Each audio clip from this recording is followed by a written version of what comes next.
जनवार्तामध्ये आपल्या सर्वांचं स्वागत। सर्वप्रथम पाहूया ठळक बातम्या।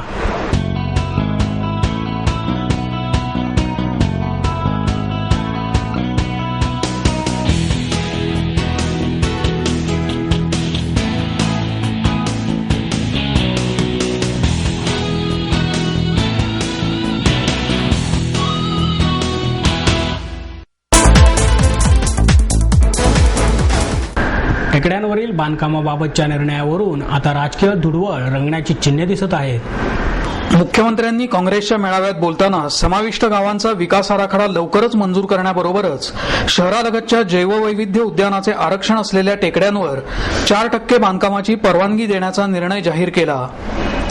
महापालिका निवडणुका तोंडावर आल्या असताना मुख्यमंत्र्यांनी हा निर्णय जाहीर करून राजकीय निशाणा साधण्याचा प्रयत्न केला आहे।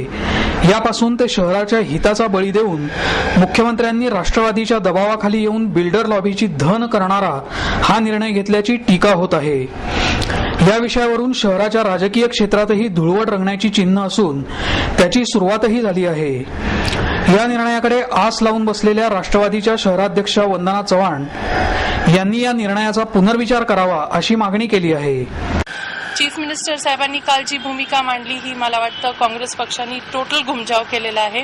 कारण 2005 साली आपल्याला आठवत असेल 31 डिसेंबरला ज्यावेळेला महानगरपालिकेमध्ये हा विषय मान्य झाला आणि तो स्टेट गव्हर्नमेंटला गेला त्यावेळेला काँग्रेस पक्षाने अतिशय तोऱ्यात सांगितलं होतं की ग्रीन डीपी आम्ही शहराला दिला, पुणेकरांना दिला आणि हे नवीन वर्षाचं आमचं गिफ्ट आहे। काय झालं त्या गिफ्टला? तुम्ही जर पुणेकरांचा ह्या दृष्टीने अपमान करत असाल तर ही चुकीची भूमिका आहे असं मला ठामपणे वाटतं। आणि आमच्या पक्षामध्ये सुद्धा डेमोक्रेटिक प्रोसेस आहे। मागे सीएम साहेबांच्या इथं मीटिंग ज्यावेळेला झाली होती त्यावेळेला अजितदादांनी जरी माझी भूमिका वेगळी आहे तरी पण त्या ठिकाणी मला बोलवून माझी भूमिका मांडायला मला सांगितलं होतं। म्हणजे थोडक्यात आमचे नेते ऑनर करतात दुसऱ्याचा स्टँड। त्यामुळे एक आमची भूमिका आहे आणि ती त्याच्या विरोधात मी असं नाही। आमच्या पक्षामध्ये 2 भूमिका आहेत। एक ग्रुप म्हणतो की नाही अलाव करायचं, तो पण त्यांच्या दृष्टीने रास्त आहे, पण माझी भूमिका आणखीन फ्युचरिस्टिक आहे की आपल्या भावी पिढीला आपलं चांगलं आरोग्य द्यायचं असेल तर आपल्याला या टेकड्या वाचवल्याच पाहिजे आणि ते करणं सहज शक्य आहे। झोपडपट्टी येईल असं जे म्हटलं जातं ती भीती निश्चित सगळ्यांच्या मनात आहे, पण आज आपण बघा 2 वर्षापूर्वी स्टेट गव्हर्नमेंटनी कायदा केलेला आहे की ज्या महानगरपालिकेच्या अधिकाऱ्याच्या अखत्यारीत एखादं अनधिकृत बांधकाम झालं किंवा पोलीस ऑफिसर त्या एरियामधला असेल तर तो सस्पेंड होऊ शकतो, त्याला फाईन होऊ शकते, त्याला सिंपल इम्प्रिझनमेंट होऊ शकते। तर पक्षाचे प्रवक्ते अंकुश काकडे यांनी हे त्यांचे वैयक्तिक मत आहे, पक्ष म्हणून राष्ट्रवादी या निर्णयाचे स्वागत करतो असे सांगत शहराध्यक्षांना वाटाण्याच्या अक्षता लावल्या आहेत। राष्ट्रवादी काँग्रेस पक्षातील सर्वमान्य सूर हा 4% बांधकाम द्यावं अशा प्रकारचा होता। पालकमंत्री अजितदादा पवार यांनी देखील सर्वपक्षीय आमदारांची बैठक मुंबईला घेतली होती, त्यामध्ये देखील तत्वतः या प्रस्तावाला सर्व पक्षाच्या नेत्यांनी मान्यता दिली होती। वास्तविक पाहता आपल्याला कल्पना असेल की 1997 साली युतीचं सरकार होतं, माननीय मुख्यमंत्री त्यावेळेला मनोहर जोशी होते आणि त्यावेळेला युतीचा निर्णय किंवा त्यांची भूमिका अशी होती की बीडीपीमध्ये 25% बांधकाम द्यावं, परंतु राजकारण म्हणून या ठिकाणी शिवसेनेने त्यांची भूमिका आता या ठिकाणी बदललेली आहे। आमच्या पक्षाच्या अध्यक्षा वंदना चव्हाण यांचं देखील वैयक्तिक मत या ठिकाणी बांधकाम होऊ नये असं होतं। अर्थात ते त्यांचं वैयक्तिक मत आहे, त्यांनी अनेक वेळा त्या ठिकाणी जाहीर केलेलं आहे। पक्षामध्ये लोकशाही आहे, पक्षामध्ये सर्वांची मतं जाणून घेतली जातात आणि जाणून घेतल्यानंतर त्याचा निर्णय अंतिमता निर्णय हा अजितदादा पवार घेत असतात। पक्षामधील आणि काँग्रेस पक्षामध्ये देखील किंवा भारतीय जनता पक्ष किंवा इतर पक्षामधील मंडळींचं देखील या ठिकाणी बांधकामाला काही प्रमाणामध्ये परवानगी द्यावी अशी होती। 4%चा निर्णय तत्वतः माननीय मुख्यमंत्र्यांनी स्वीकारला आहे, त्याबद्दल त्यांचं मनापासून अभिनंदन। राष्ट्रवादी काँग्रेस पक्ष या निर्णयाचं निश्चितच स्वागत करीत आहे। महापालिकेत भाजपा शिवसेनेची युती असली तरीही या प्रश्नाबाबत दोघांचीही तोंड विरुद्ध दिशेला आहेत। भाजपाने या निर्णयाची पाठराखण केली आहे तर शिवसेना आणि मनसेचा या निर्णयाला ठाम विरोध आहे। भारतीय जनता पार्टीने हा विकास आराखडा मंजूर करतानाच ठीक 8 वर्षापूर्वी ही भूमिका घेतली होती आणि तसा प्रस्ताव दिला होता की पुण्याच्या टेकड्या जर वाचवायच्या असतील तर खाजगी जमीन मालकांचा हक्क काही प्रमाणात सुरक्षित ठेवला, त्यांचा सहभाग निश्चित ठेवला तरच या टेकड्या वाचतील. अन्यथा 0% बांधकाम आणि बायोडायव्हर्सिटी पार्क या भूमिकेतून नाही मला आणि नाही कुत्र्या नाही तुला अशा स्थितीत झोपडपट्ट्या फक्त निर्माण होतील. हे लक्षात घेऊन किमान 4 ते 8% बांधकामाला परवानगी द्यावी असा आमचा लेखी प्रस्ताव मनपाच्या पटलावरती होता. तेव्हा काँग्रेस, राष्ट्रवादी, शिवसेना यांनी त्याला विरोध केला. मुख्यमंत्र्यांना उशिरा सुचलेलं शहाणपण आहे. ग्रीन डीपीच्या नावाने मतं मिळवायचा प्रयत्न केला, परंतु पुण्याच्या नियोजनाचा पूर्ण बट्ट्याबोळ केला, खेळखंडोबा केला पुण्याच्या टेकड्यांशी. आणि आज उशिरा का होईना भारतीय जनता पार्टीची भूमिका मुख्यमंत्र्यांना स्वीकारावी लागली याचा मला आनंद आहे. आणि टेकड्या वाचवायच्याच आहेत आणि त्या वाचवण्यासाठी हाच व्यवहार्य योग्य मार्ग आहे असं आमचं मत आहे. अन्यथा टेकड्या वाचणार नाहीत. तिथे खाजगी जमीन मालक 0 पैसे मोबदला मिळाला तर त्या टेकड्या झोपडपट्ट्यांच्या घशात घातल्याशिवाय राहणार नाही. हा आपला 30 वर्षाचा पुण्याचा अनुभव आहे आणि त्या अनुभवातून आपण हे शहाणपण स्वीकारलं पाहिजे. काँग्रेस आणि शिवसेना यांनीच या शहरामध्ये ग्रीन डीपीसाठी आग्रह धरला असताना काँग्रेसनी त्यांची पूर्वीची भूमिका अचानक बदलण्याचं नेमकं कारण काय? राष्ट्रवादी काँग्रेस असेल, काँग्रेसमधले काही नेते असतील आणि काही बांधकाम व्यावसायिकांच्या दडपणाला बळी पडून मुख्यमंत्री महोदयांनी पुणे शहराला सबस्टँडर्ड विकास आराखडा देण्याचा प्रयत्न केला आहे असं शिवसेनेचं मत आहे. आणि या विरोधामध्ये शिवसेनेच्या माध्यमातून पुणे शहरातल्या सर्व आजूबाजूच्या ज्या टेकड्या आहेत, ज्या बागा आहेत, या बागांमध्ये मुख्यमंत्र्यांच्या या निर्णयाच्या विरोधामध्ये सह्यांची मोहीम उद्यापासून घेतली जाणार आहे. आणि ती सर्व निषेधाची पत्र नामदार मुख्यमंत्री महोदयांच्या नावे पाठवून त्यांना त्यांच्या जबाबदारीची जाणीव या ठिकाणी आम्ही करून देणार आहोत.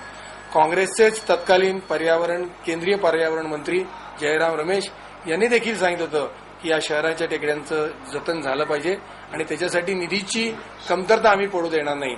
असं सर्व असताना अचानक पूर्वीची भूमिका बदलून पुणेकरांच्या तोंडाला पानं पुसण्याचं काम या ठिकाणी सत्ताधारी काँग्रेस पक्ष आणि राष्ट्रवादी काँग्रेस यांनी केलेलं आहे. मुख्यमंत्र्यांनी बीडीपीबद्दल धोरण जाहीर केलंय. खरं तर निवडणुका जवळ आलेल्या आहेत आणि बिल्डर लोकांसाठी घेतलेला हा निर्णय. आपण बघितलं असेल पुणे शहराच्या आजूबाजूला टेकड्या आहेत आणि ह्या टेकड्या पुणेकरांचा श्वास. हा जर श्वास हिरावून घेऊन बिल्डर लॉबीचं जर भलं करण्याचं जर काम जर काँग्रेस आणि राष्ट्रवादी जर करत असतील तर याला पुणेकर चोख उत्तर दिल्याशिवाय राहणार नाही. बिल्डर त्या ठिकाणी बांधकामं करतील आणि नंतर ही बांधकाम पाडू नये यासाठी अनेक राजकीय नेते काम करतील. तर हा मोठा धोका निर्माण होऊ शकतो. म्हणून जो निर्णय घेतला हा परत मुख्यमंत्र्यांनी याच्यावर अभ्यास करावा. एकतर जे त्या ठिकाणी शेतकरी अजिबात त्या ठिकाणी राहिले नाहीत. ह्या सगळ्या टेकड्या ह्या बिल्डर लोकांनी विकत घेतलेल्या आहेत आणि जर असंच जर का असेल तर शासनाने त्यांना पूर्णपणे त्या जमिनीचा मोबदला द्यावा. पोस्ट ऑन व्हील्स या सेवेचा शुभारंभ दादा वासवानी यांच्या हस्ते करण्यात आला. पुणे विभागाचे पोस्टमास्टर जनरल के.सी. मिश्रा, संचालक RK. Jaybhai, doctor JC. Patil, Josh Kolhanur आदी मान्यवर यावेळी उपस्थित होते. यावेळी बोलताना दादा वासवानी म्हणाले की आपण सर्वच जण पैसे कमावतो, पण सेवा करणं हे जीवनाचं मूळ ध्येय असल्याचं आपण विसरत चाललो आहोत. शांततेने समाजाची सेवा करणं ही देशाची सर्वात मोठी शक्ती आहे. पोस्ट ऑन व्हील या फिरत्या टपाल सेवेमुळे महिला, लहान मुलं, अपंग, ज्येष्ठ नागरिकांना त्यांची कामं करून घेण्यासाठी फायदा होणार आहे. यावेळी मिश्रा म्हणाले की या उपक्रमांतर्गत पोस्टाच्या सर्व सेवा ग्राहकांच्या दारांपर्यंत पोहोचणार आहेत. स्पीड पोस्ट, रजिस्टर, मनी ऑर्डर, बचत खाते, विमा, टपालाची ओळखपत्र यासह सर्व प्रकारच्या सेवांचा यामध्ये समावेश आहे. ही गाडी प्रायोगिक तत्वावर सुरू करण्यात आली असून लष्कर, सिंहगड रस्ता, धनकवडी, आंबेगाव, औंध, बाणेर, बालेवाडी, कोथरूड, वारजे, पर्वती, सहकारनगर या पुण्याच्या पश्चिम भागातील 19 टपाल कार्यालयांच्या कार्यक्षेत्रात ही गाडी फिरणार आहे. 15 दिवसांनी गाडीची एक फेरी पूर्ण होणार असल्याने प्रत्येक भागातील नागरिकांना महिन्यातून 2दा या सेवेचा लाभ घेता येणार आहे. हा उपक्रम यशस्वी ठरल्यास आणखी फिरते टपाल कार्यालय सुरू करण्यात येईल असंही मिश्रा यांनी सांगितलं.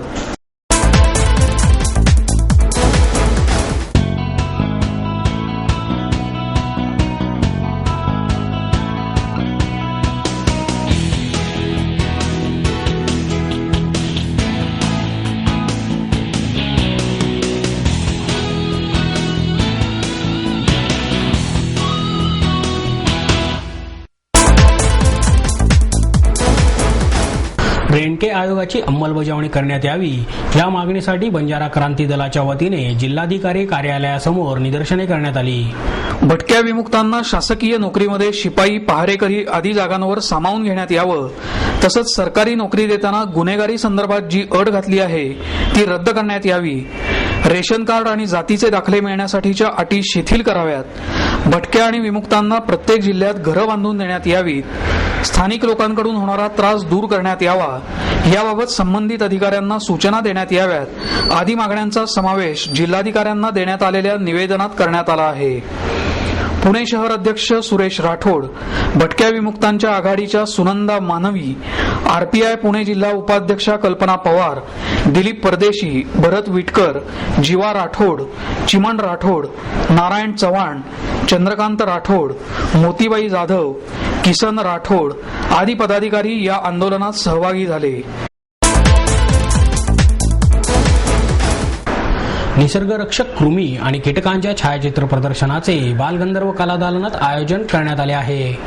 आलोक शेवडे यांची विविध कीटक, फुलपाखरे, नागतोडा, वेगवेगळ्या प्रकारच्या आळ्या आदींची आकर्षक छायाचित्र या प्रदर्शनात लावण्यात आली आहेत. या प्रदर्शनात 150 छायाचित्रांचा समावेश आहे. शेवडे यांनी बुलढाणा येथील बुथा या अभयारण्यातील कीटकांची छायाचित्र काढली आहेत. त्यांच्याकडे सुमारे 325 प्रकारच्या कीटकांची 5000हून अधिक छायाचित्र आहेत. शेवडे यांनी हाताच्या बोटावर काही कीटकांची छायाचित्र काढली आहेत. त्याची नोंद लिम्का बुकमध्येही घेण्यात आली आहे. ज्येष्ठ चित्रपट दिग्दर्शक राजदत्त यांच्या हस्ते या प्रदर्शनाचं उद्घाटन झालं. यावेळी राज्य शिक्षण मंडळाचे संचालक गंगाधर ममाणे, प्रादेशिक वनसंरक्षक नितीन काकोडकर उपस्थित होते. 3 नोव्हेंबरपर्यंत सकाळी 9 ते रात्री 9 या वेळेत हे प्रदर्शन सर्वांसाठी खुलं आहे. मदतीसाठी पुढे येणाऱ्या हातांची कमतरता जाणवत आहे अशी खंत सामाजिक कार्यकर्ता रेणू गावस्कर यांनी व्यक्त केली. आशय फिल्म क्लबच्या वतीनं रेणू गावस्कर यांच्याशी संवादाचं आयोजन करण्यात आलं. डॉक्टर माधवी मेंदळे यांनी गावस्कर यांच्याबरोबर संवाद साधला. यावेळी रिमांड होमच्या गजाआडच्या मुलांच्या आयुष्याचे वेगळे पैलू, व्यसनाधीनांच्या आयुष्यातील गडद काळोख, वंचित आणि वेश्यांच्या जगतातील कटू कहाण्या यांनी उपस्थितांची मने हलवून गेली. अशिक्षित असतानाही इतरांना प्रेमाचा आणि जीवनाला दिशा देणारा मौलिक सल्ला देणाऱ्या आईचे संस्कार, समाजातील वंचित घटकांबाबत अपार करुणा असलेल्या पतीमुळे आजवरची वाटचाल यशस्वी झाल्याचे गावस्कर यांनी सांगितले. पतींच्या निधनानंतर बँकेतल्या गलरठ्ठ पगाराची नोकरी न करता समाजकार्यात वाहून घेताना अनेक अडचणींचा, आर्थिक विवंचनांचा सामना करावा लागला असला तरी आयुष्यात भेटलेल्या वंचित उपेक्षितांनी जगण्याचा आशावाद निर्माण केल्याचं त्यांनी सांगितलं. जीवनात आलेल्या कटू अनुभवांमुळे वंचितांसाठी काम करण्याचं बळ मिळाल्याचं सांगून हे कामच माझं जीवन ध्येय आहे अशा भावना गावस्कर यांनी व्यक्त केल्या. स्वतःच्या आयुष्यातल्या तक्रारीमधून आपण बाहेर येत नाही आणि त्यामुळे इतरांची दुःखही दिसेनाशी होतात. त्यामुळेच वंचितांच्या आणि समाज घटकांच्या जीवनमानातील दरी वाढते आहे. व्यसनाधीनतेबाबत समाजाचं चित्र भयावह आहे. सर्व स्तरातील, सर्व गटातील व्यक्ती, स्त्री आणि पुरुष या आजाराचे बळी पडत आहेत. मात्र व्यसनमुक्त झालेल्यांच्या मानसिकतेचा विचार होणं गरजेचं आहे असंही गावस्कर यांनी यावेळी सांगितलं.